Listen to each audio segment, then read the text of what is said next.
Hi, folks. I'm Denise Howell, and I'm here with my co-host Dave Levine on this episode of R&D with D&D. Hi, Dave. Hi, Denise. Great to see you. Great to see you too. We'd love to welcome you back to the Hearsay Culture Network. And this, our favorite show on the network, I've got to say, I have another favorite show called Uneven Distribution that you might want to check out, but that's for another day. We're here today with Kathy Gellis. Hi, Kathy. It's great to have you. Thanks for having me. So Kathy is an attorney, a one-time journalist, a longtime fan of civil liberties. And she is well known for defending the rights of internet users and advocating for policy that protects speech and innovation. She advises clients on platform liability, copyright, trademark, privacy, and cybersecurity. And she also writes about these subjects and more for outlets such as The Daily Beast, Law.com, and of course, TechDirt.com, where she just published an article yesterday entitled In 303 Creative, by happily helping one bigot, SCOTUS perhaps inadvertently helped the larger fight against bigotry. So we'll get into that a little bit later in the show too. Kathy, it's so great to have you here with us. Oh, thanks for having me. I always like to talk about stuff like this. I know we love to talk about stuff like this too, and we love to help explain some of the thornier aspects of the internet and the world around us to our listeners. So you and I just bumped into each other recently at a conference, a confab, if you want, of internet lawyers up at Stanford, sort of ground zero of all things internet law and policy up there. And you were speaking on a panel about child online safety, which I attended and found really, really fascinating. Anyone out there who has kids or is a young person is going to be interested in what's going on in that arena. And what's going on in that arena seems to be utter chaos these days. We've got quite a lot of laws getting thrown at us. Congress has passed many laws dealing with protecting children. In your view, Kathy, have any of them ever worked? And why have so many failed? I think that the word chaos may be too kind. I think these are attempts to regulate things that people say, and no speech that has ever tried to regulate things that people say is a successful piece of legislation and also constitutional. So I think all of these are not understanding enough about the social dynamics of how people talk to each other and how they talk to each other as constrained by specific media. And without that understanding, they're looking at some externalities. And, I'm not going to sit here and say that the internet is lovely and sweetness and light and everything is perfect. But to understand what isn't perfect and why it isn't perfect requires very clear understanding of those problems and very careful solutions so that you actually fix things without inadvertently hurting more or even hurting the people you're actually trying to help. And most of this legislation, and I'm only caveating it because it's probably all of this legislation, tends to be very reactive, very scared, and perhaps for reasonable reasons. But instead of shooting for that understanding, it tends to be just say no to it. There ought to be a law. Let's say no. Let's say no. And they're trying to say no to an awful lot of things that people say when they have, for very good reason, the right to say things, and pretty expansively as our Constitution allows. Do you feel, obviously Congress is motivated by the fact that there are some bad things that can happen to young people online, and they want to be answerable to their constituents and be able to say, hey, we've done something about that. Do you think that it's possible to do it without trampling too hard on our core free speech values? I wouldn't say, I suppose there's something hypothetically that could be done. I mean, the Constitution does allow, and speaking as a lawyer, when it involves free expression, then for the law to be okay, it has to survive strict scrutiny, which basically means you have to be really, really careful. You have to have a very specific idea of what your problem is and a very specific solution that doesn't accidentally end up doing more, interact with more than what you really needed to do. You have to be very, very careful when there's constitutional rights involved. In theory, such laws very careful laws could exist and be constitutional and be reasonable and do more good than harm. We don't see the legislative exercise being nearly that careful. There are things that are very broadly trying to say no to all sorts of speech without necessarily even thinking about what else that might reach, including things that they would actually want to have continue to be online and to have, even if they're just thinking in the context of children, things that they would want children to be able to say or do. And then I think there's also the problem of that's assuming good faith. There's also a lot of people pushing legislation not in good faith because they're not actually worried about children and them not getting harmed by things. They want to be able to control the entire online dialogue. And they've found that if they package it up as think of the children, they might be able to get the lever to impose that power on it. I don't think there's a lot of space between attempts to take the internet away from kids and the attempts to take books away from kids. I really think it's in very specific circumstances, it's motivated by exactly the same legislative intent, but the effect is the same, even if the intent is different. This brings us to that very issue, to one of the core criticisms as it relates to this kind of behavior and what Congress claims to be dealing with, which is the incessant marketing of content and everything else to children. The internet, of course, is a marketing medium. We know that, and we see it in the podcast world. But what's your view on targeting children on the internet, particularly with advertisements? There's been increasing studies on social media. Of course, the Surgeon General, right, has recently commented on these issues in terms of social media. But more broadly, Kathy, what's your take on the marketing of consumer goods and other items to children via the internet? Well, I think there's a couple points to make. One of which, there is a difference between thinking some of the things that are happening online today are really bad ideas. I might agree that a lot of the things that we're talking about as being bad ideas are truly bad ideas, and seriously, people in charge, knock it off. But that's not the same thing as saying there should be a law to stop that bad idea. These are very different things. I am inclined as a lawyer to protect really bad ideas, because if I don't protect the really bad ideas, I think the good ideas are in trouble. At the same time, I'm perfectly happy to join the chorus of saying this is a bad idea, knock it off, and let's use whatever non-legal power we have to be able to pressure the stupid ideas to, wisen up and stop being so stupid. So I think some of what you're getting at in the advertising to children space is this is a bad idea, knock it off. But the second point I would make is, as you phrased it generally, like advertise to children, oh my gosh, what a terrible idea.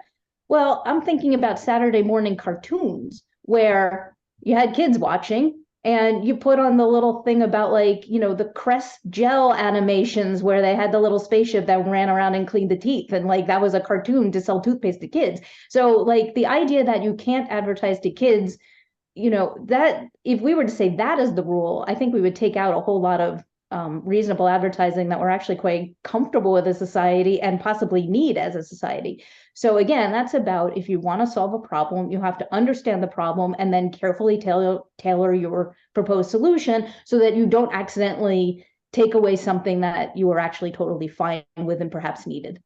Well, so would you say there is a problem here, or is it much ado about nothing? Because on one level, right, you've got something like video games, right, where many have made the allegation with not a lot of evidence that video games cause people to be violent. On the other hand, of course, going back decades, smoking advertisement was banned precisely because of the impact on children.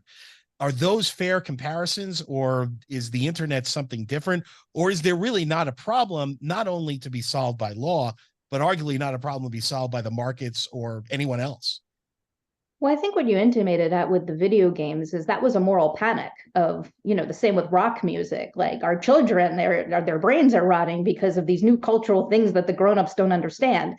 And as you pointed out, the science of whether video games actually did rot anybody's brain is really not very credible to suggest that there's a direct link. So a lot of this is really a hypothetical sense of harm as opposed to an actual demonstrable harm with that sort of causal effect. But that's, oh, I had a brilliant thought that was about to follow from it. Oh, I didn't know the thought. Some of the problem is that when we're talking about targeting advertising to kids, the objection is less what is being, what message they're consuming.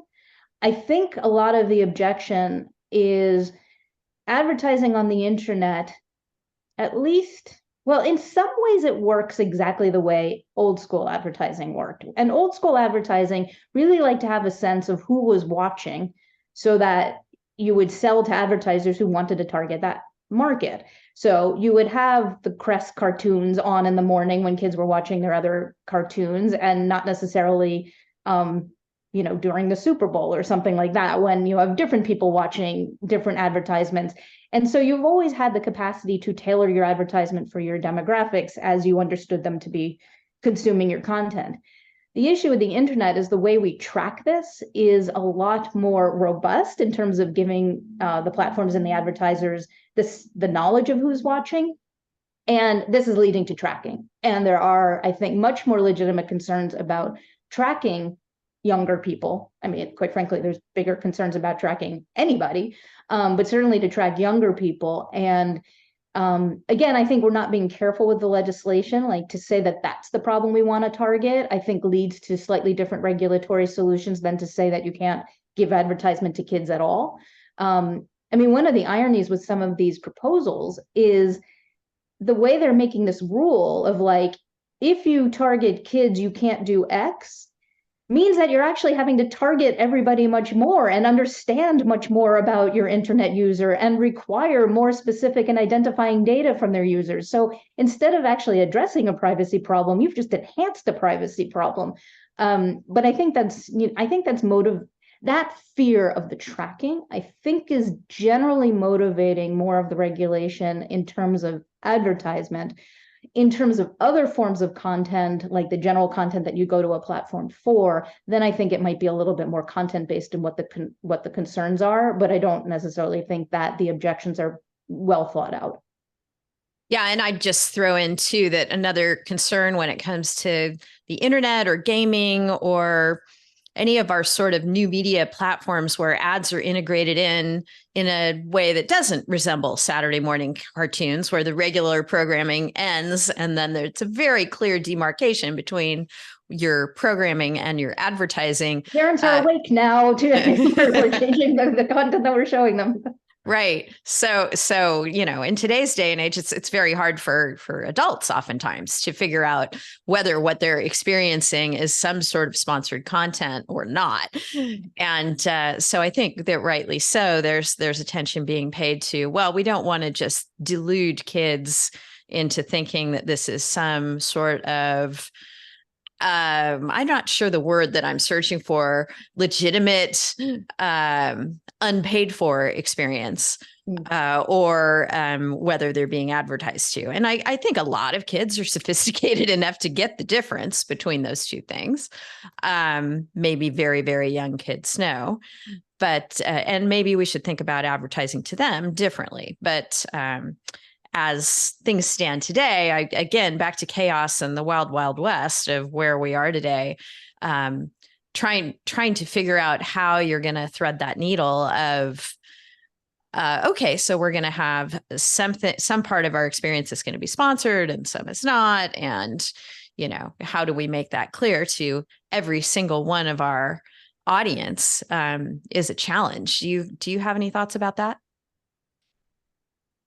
It can be, but I'm not thinking that this is actually what people are most freaked out about. They seem to be, I mean, to the extent that there's the privacy problems, they're worried about the tracking of acquiring the behavioral tracking of a person as they go through their online experience, and then you building a database of what the system now knows about this person, and then selling what it knows about this person to somebody else. And certainly to say that that's insidious with some really significant downsides is not unreasonable. What you do with that, I think you have to be careful about, because I think if you paint with too broad a brush, you accidentally do have some First Amendment harms that you really shouldn't have.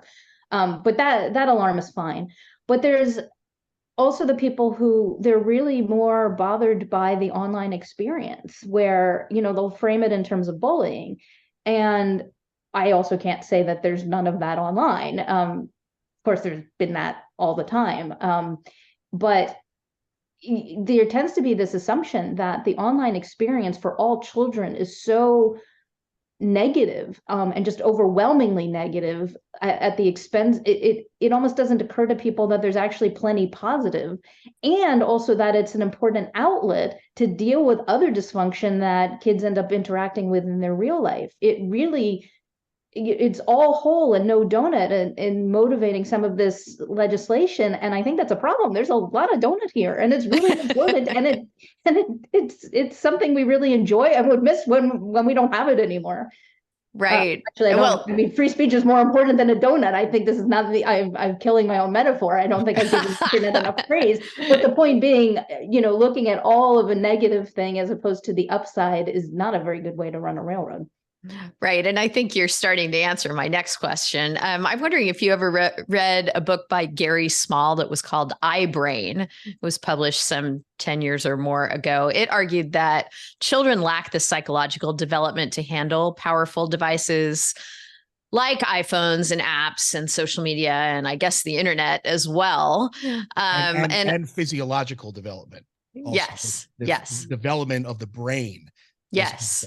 In children. Yeah. I should dig up the picture of me being 5 years old and playing with a pet computer, or a picture of me using my Atari 800 when I was 6 or 7, or the online system that turns out to have been a precursor to Prodigy. And Prodigy, like this was before Prodigy, that I used in, I think, 1983, and I was still in elementary school. So like, I don't buy that at all. Unless they want to say that, my opinions now were totally ruined by the fact that I was so exposed to technology so young. But I think I grew up okay. I'm a reasonably responsible member of society. I haven't committed any serious crimes, and now, I'm a respectable lawyer. So I think it's actually okay to expose young children to technology. They can handle it. And I think whatever we might want to do to carefully raise our children takes a lot more thought than any of these legislative rules are incorporating into them. Yeah, I think we should take a moment to reminisce about, I appreciated your youthful memories of your first exposures to technology. Dave, do you have one? I do. I mean, so it's very funny. And quickly, you've driven across the United States, our family, and we stopped in a Wild West style town in North Dakota that had a land surveying exhibit. And among the land surveying exhibit was, wait for it, a TRS-80. And the Radio Shack computer, or Texas Instruments from the mid 80s, that was the first computer I worked on.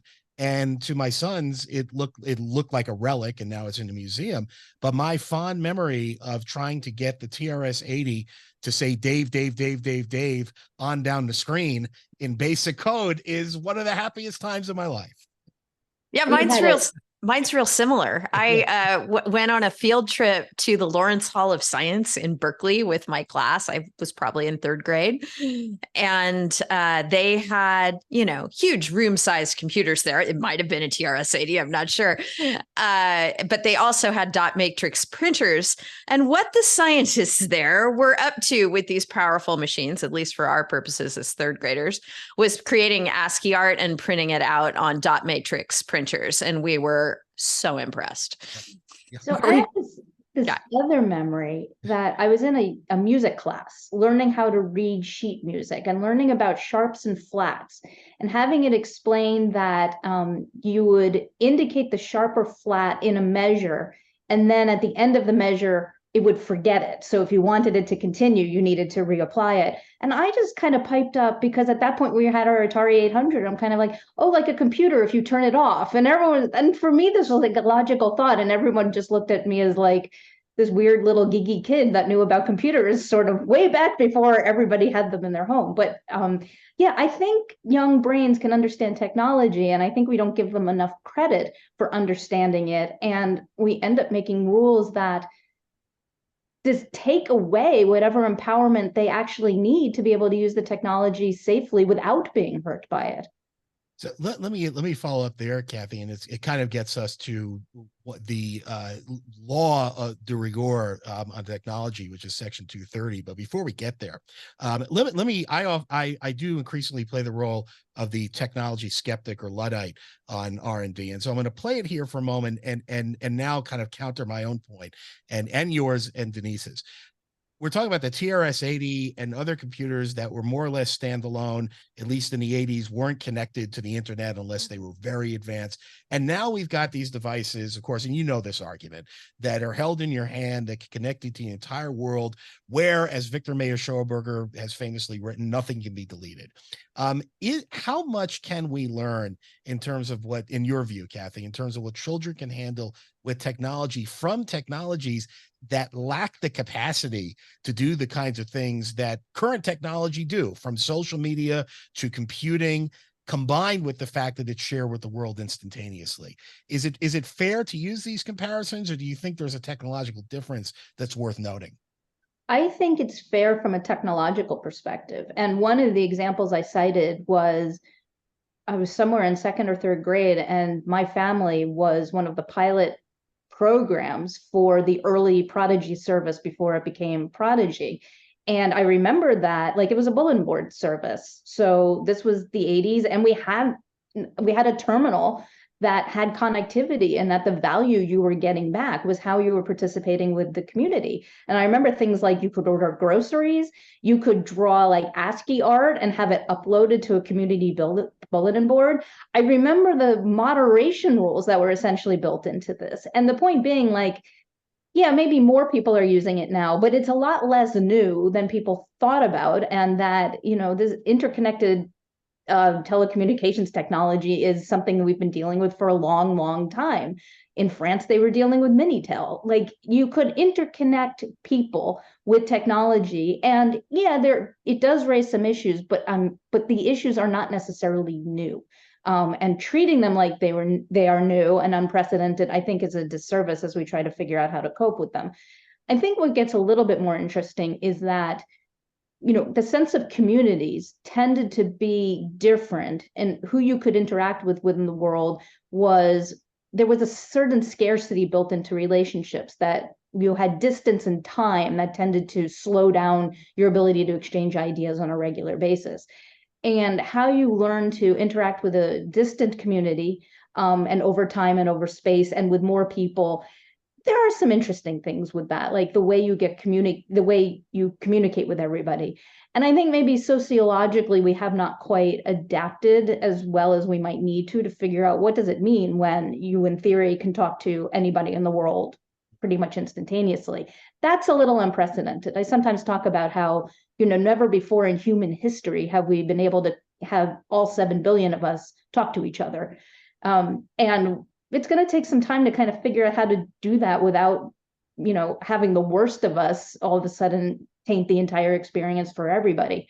But I think we can do that. And I think the solutions are much more human and a lot less regulatory or even necessarily technological. Although to some extent, I think the technology could respond better than it does. And I think it's just not really been a priority to design better technology.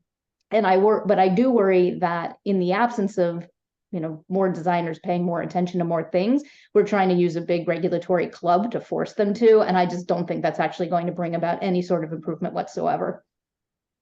Let's turn a little bit, because we have about halfway through our interview on R&D with D&D on the Hearsay Culture Network. You've raised it, and let's just get this one on the table. Section 230 of the Communications Decency Act, Congress's most hated internet law at the moment, at least, that shields social media companies from defamation claims. Sex trafficking ads were recently, a few years ago now, carved out of Section 230 for protection. So in other words, for the non-lawyers listening, of which there may be many, the social media companies and others that could have used Section 230 to protect them from liability regarding sex trafficking ads no longer have that protection. What do you make of that particular carve out? Do you think that was a good solution, which really ties to broader questions that I think Denise is going to follow up on with other regulatory efforts that try to address these issues? It was a disaster. I mean, first of all, Section 230, not everyone hates it. Very loud people hate it, and a few too many people hate it, but I like it. I think it's good. And I think anybody who actually enjoys anything on the internet likes it, whether they know it or not, because this is what has enabled anything good to sprout on the internet. So the Section 230 really should have a much bigger fan club than has necessarily been organized. It also speaks to more than just defamation claims. It's basically a principle that, to put it very superficially, you're not your brother's keeper. You're responsible for your own stuff, but you're not responsible for someone else's stuff. And that sort of rule about what's kind of called secondary liability is not something new to law. It's something actually kind of traditional and built in, and has already been part of our First Amendment law for an awfully long time. And there are sometimes there are reasons why you want to make somebody responsible for what somebody else has said or done, but there's also significant consequences to doing that. Like, it's not particularly fair necessarily to make somebody responsible for something that somebody else did wrong. And it also tends to chill whoever you've just made liable from doing whatever it was that associated them with the person who said or did something wrong, because now they don't want to be in the position of helping anybody say or do something right, because this is legally dangerous for them to try. And when it comes to the operation of the internet, which inherently needs helpers, you need somebody to help your message get from your brain in where you're sitting, through your computer, through the network, to somebody else's computer, to their brains. Like, you need a whole bunch of helpers to help intermediate that. And Section 230 is just trying to make sure that the principles of law that said you're not responsible for what somebody else did can apply clearly and easily and non-expensively, so that platforms can be like, I can be in the business of helping enable content going from one person's brain to another person's brain. And when you start to poke holes in that protection, you start to make the platforms look over their shoulder and be like, I don't think I can be in the helping business anymore. And then they're not in the helping business anymore. And one of the things that happened in the wake of FOSTA that you're referring to is they got out of the helping business for an awful lot of content that really needed the help to be said, because it essentially censored that content. And when that content got censored, people died. That was a law with a body count attached to it, because even though ostensibly it was trying to, crack down on like people who sex-related businesses, and some of them may not be particularly legal, but they're nevertheless getting plied by people, and the people doing the sex work were being saved by the fact that when they could use the internet to facilitate their business, they had a lot more agency over their interactions, and therefore could be a lot safer because they could exercise some discretion over them. When they lost the ability to apply their craft or trade or whatever over the internet, they didn't stop doing the work. They went back in the streets, where they ended up with pimps and exploitation and got hurt or killed.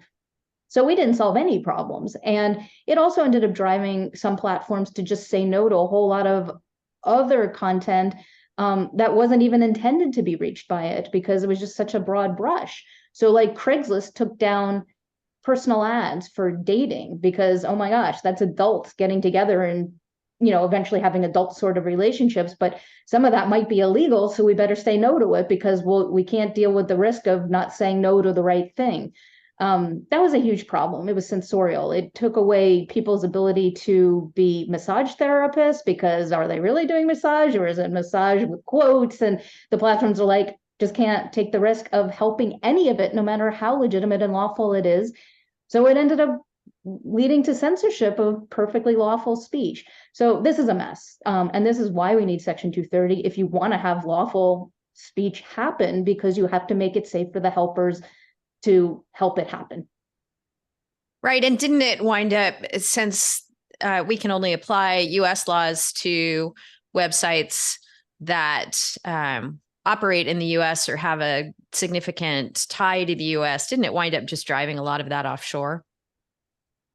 Every time, yes. And well, yes, because actually one of the things it also did is Section 230 did something else. It made itself safe for the helpers to help, but it also made it safe for the helpers to moderate and actually try to police their own sites, because it made it that there would not be a legal risk attached to kicking off any speech that happened. And this was important because Congress passed Section 230 to get rid of the worst stuff on the internet. Half of it was to help make sure we could get the best stuff on the internet, but the other half of its purpose was to help make sure that we could get rid of the worst. And it ended up being very clever because it let the platforms be partners with it to help them be partners with what Congress wanted, which was to police the internet. Congress couldn't do that itself because that's unconstitutional interference with speech. But if the platforms do it on their own editorial discretion because they actually want to not help garbage get spread, that's great. So it also gave a legal regime that gave them the protection where they could do that policing. And FOSTA ended up messing with that legislative bargain, which made it riskier for platforms to do that policing than if they just turned a blind eye to everything. So it didn't achieve any legitimate goal that Congress actually had. But in terms of some of the stuff that maybe you would have wanted the platforms to be able to continue to host that material so they could police it. If they can't be in the business of hosting it, and it's going to go somewhere else, then good luck being able to police it, because it will be offshore and you won't have any reach over it. Right. Okay, well, let's get into a current event here and the article I mentioned at the top of the show that you just published on TechDirt. And if you're not familiar with TechDirt, I highly encourage you to check out this longtime home of great journalism on the web with Kathy and Mike Masnick and others there who really do deep dives on all the issues that impact social media, the web in general. I mean, really, if you're looking for one-stop shopping of the meaty news that governs the internet, TechDirt is it. So kudos to you for writing there, Kathy, and also for this piece that you just published yesterday in the 303 creative case, which is a 6-3 Supreme Court decision that was just decided last week. Can you tell us about that case?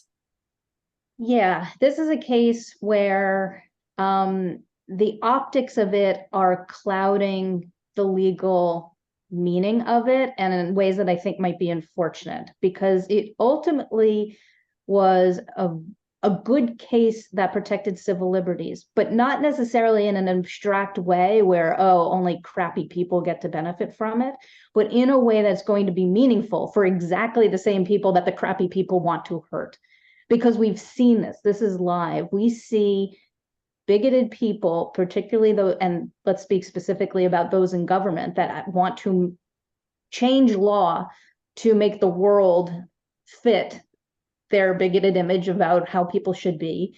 And we see this coming out of Texas. We see this coming out of Florida. We're starting to see it come out of other states where the leadership there wants to get rid of anyone they don't like and make the world only what they do. And one of the ways that they're trying to do this is to make sure that people can't speak out against this. And one of the ways they do that is to try to change online speech so that only the speech they like really is the speech that ultimately can get online. So Texas and Florida in particular have laws that require platforms to help the speech that they like get online, and potentially at the detriment of the speech that pushes back against it.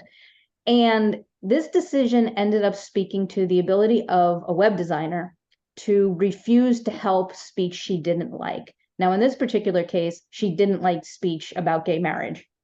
I'm not trying to cheer for her particular position. And the problem with this case is that it looks like, oh crap, the conservative majority has just stuck it to gays again, and this is all terrible. But you have to look past that optic, because yes, they helped her say no to speech she didn't like, but that meant that it really constrained the government in any capacity from shaping what speech people can help get said. And that means that the platforms should be able to say no to Governors Abbott and DeSantis of Texas and Florida when they want to order platforms to only do their bidding and advance the messages they prefer.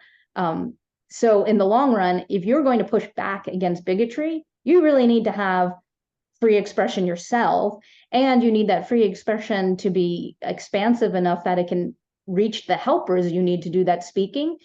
And had this case gone the other way, you wouldn't have that freedom. That terrible people in government would be able to say no to the things you wanted to say against them, or require people to not help you say these things, and that wouldn't advance any of the interests that people are upset about this decision wanting to advance. Right. So just to make it crystal clear for our listeners who are not lawyers, maybe our listeners who are web designers, Sure. When someone comes to you and wants you to design a web page for them, and you don't agree with either the content of the web page, or you just don't like the cut of that person's suit, for whatever reason, you don't want to do business with that person who's come to you to design their website, where do things stand now for you? So one key thing that's getting confused in the reporting of this decision is, and I mean, even in Justice Sotomayor's dissent, unfortunately, was the sense that this decision stood for the idea that any business could discriminate against any customer, including if they showed up with a protected class, which tends to cover race and religion and sexuality. And the rules vary from jurisdiction to jurisdiction, but that sort of thing.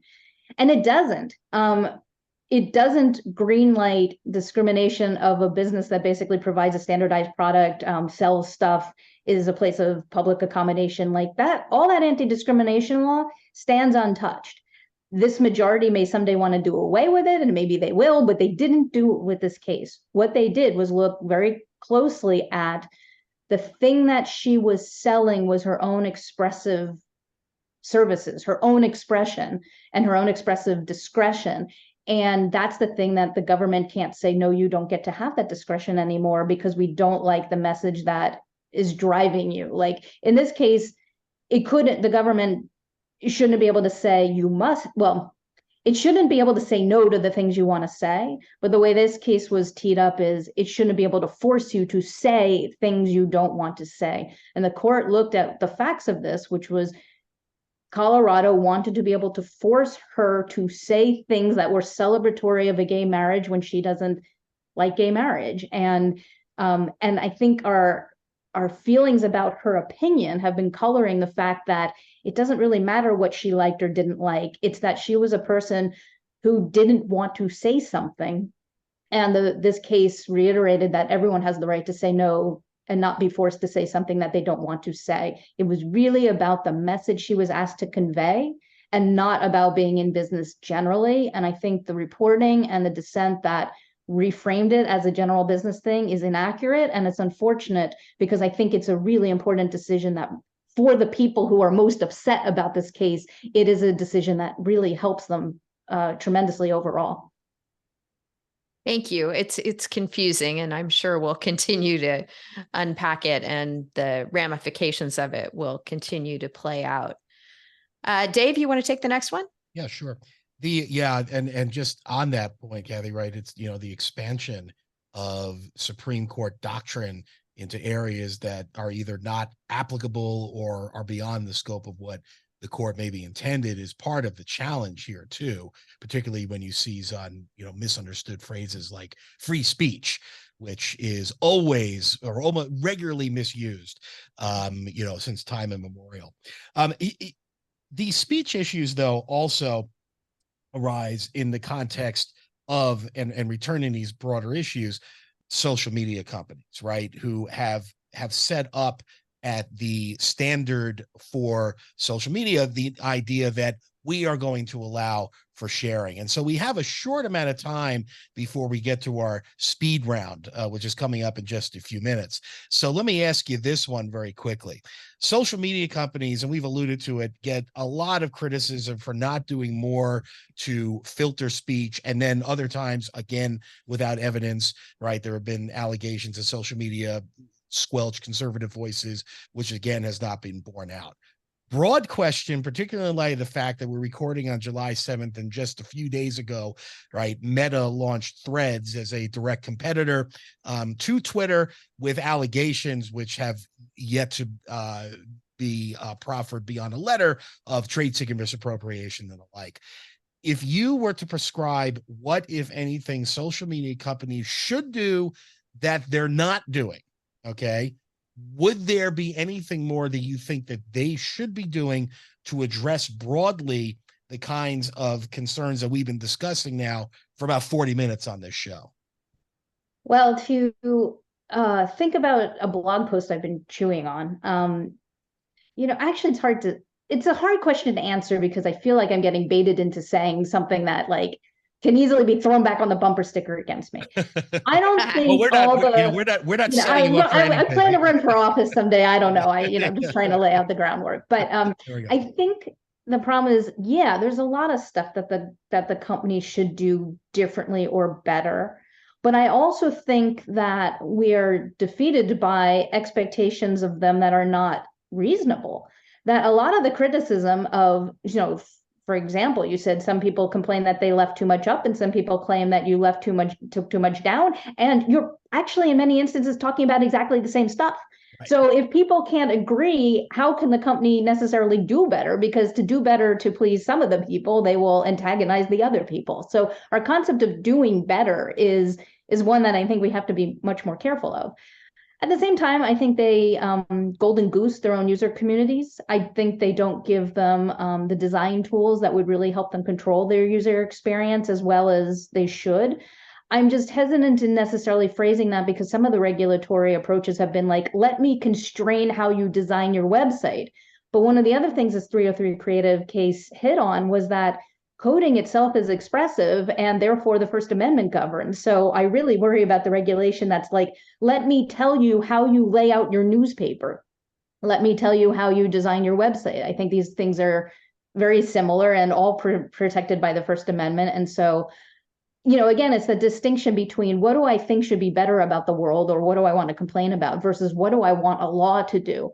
So I'm going to criticize design, but I don't think there should be a law as the mechanism that we're going to get better design. But if we're sitting here aspirationally talking about something that should be better, yeah, I would throw that on the list. So before we get to the speed round, and Denise is going to start us off there, I want to close this part of our discussion with this question. You've mentioned several times the need for coders and technologists to bake ethics and more design thinking into what they're doing. And that's something that's been talked about for quite a while. Are you optimistic that particularly, and I know this is a hard question to answer and what I'm going to ask for about 1 minute, you answer, are you optimistic at all that AI and all of the concerns around AI, both positive and negative, might cause coders to think more critically about the code that they're putting out there and therefore achieve that end? Or do you see a lot more of the same? I find AI to be one of the most boring topics because it isn't anything that people seems to think it is. Software is interesting. Dynamic software is interesting. Really smart software that can do a lot of stuff is interesting, but we're not thinking about it in terms of, sophisticated software that we're applying to problems where you would really want to have sophisticated software. We keep treating it like magic that we're going to impose at the, instead of the human beings behind it, and treating it as if it's something that's not inherently attached to the human beings that develop it and or use it. And it's just, I find so many of the conversations just so boring because they're built on these expectations that it is something that it is not. So I think to answer your question, no, I don't think AI is it's neither like the hindrance nor the help because it's just not that interesting. It's not magic. It's just a piece of really sophisticated software that has some interesting uses. So I think but if you ask generally, like, do I think we're on a trajectory where we could improve things? I don't know if we're well on the trajectory, but I certainly think improvement is possible. Right. Thanks so much for that, Kathy. We're recording today about 24 hours after Meta launched Threads. So here's our first speed round question. Threads, Twitter, Mastodon, or Blue Sky? Mastodon. Should I explain my answer? I'm happy to. No, all right. No, actually, that's part of the speed. It's a mystery. It's a mystery. Okay, lack of context. That'll always help. Okay, exactly. What's the next? Well, maybe a little context from the preceding 40 minutes. But is it ever okay to talk about yelling fire in a crowded theater? It's not illegal. I love it. Best video or online game? I'm sorry, I missed the. The best video game or online game, in your opinion? I like Heroes of Might and Magic 3. I play it. Can't say if it's best, but I like it. There we go. You alluded to the answer here, but maybe we're framing it a little bit differently. Artificial superintelligence, salvation or sayonara? Pointless. Best view in San Francisco? I like the waterfront. What's the most interesting thing you've read in the last week? I'm sure I've read some witty skeets. Well, that one might require context. Yeah, Skeets? Yeah. Oh, sorry. I'm too hip. Sorry. As a joke, somebody decided there was a conversation one day when Blue Sky was actually smaller than it currently is, where people were like, "What should we call it?" And somebody was joking skeet, but the community was just the right size where it could fully adopt that as the terminology and then accidentally get stuck with it. I don't know if it will stick. People have proposed other ones, and at this point, saying post is probably the same thing because you can cover your tweets, your Mastodon toots or whatever. So I don't know. This may be a moment in time, but at the moment, that's what a Blue Sky tweet is often referred to as a skeet. So you're moonlighting on Blue Sky when you're not on Mastodon. Well, one of the context I was not allowed to go into is one of the things for Mastodon is it's public. Yeah, and I think that's valuable, which Blue Sky is not. And I like the UI a little bit better. I guess we're modifying our rules to the speed round, which makes sense. I'm sorry, I'm just no, you didn't modify it. No, I did. Denise I'm allowed to change the rules. Exactly. Yeah, Denise and I can change rules. I guess the rule is if the hosts themselves don't know what's been said to them, then I guess we need more context. Because I didn't know that either. Okay. So we've learned a lot here today. Kathy Gellis, San Francisco-based internet lawyer, expert on speech platforms and the like. Thank you so much for joining us on the Hearsay Culture Network's R&D with D&D. Thanks for having me.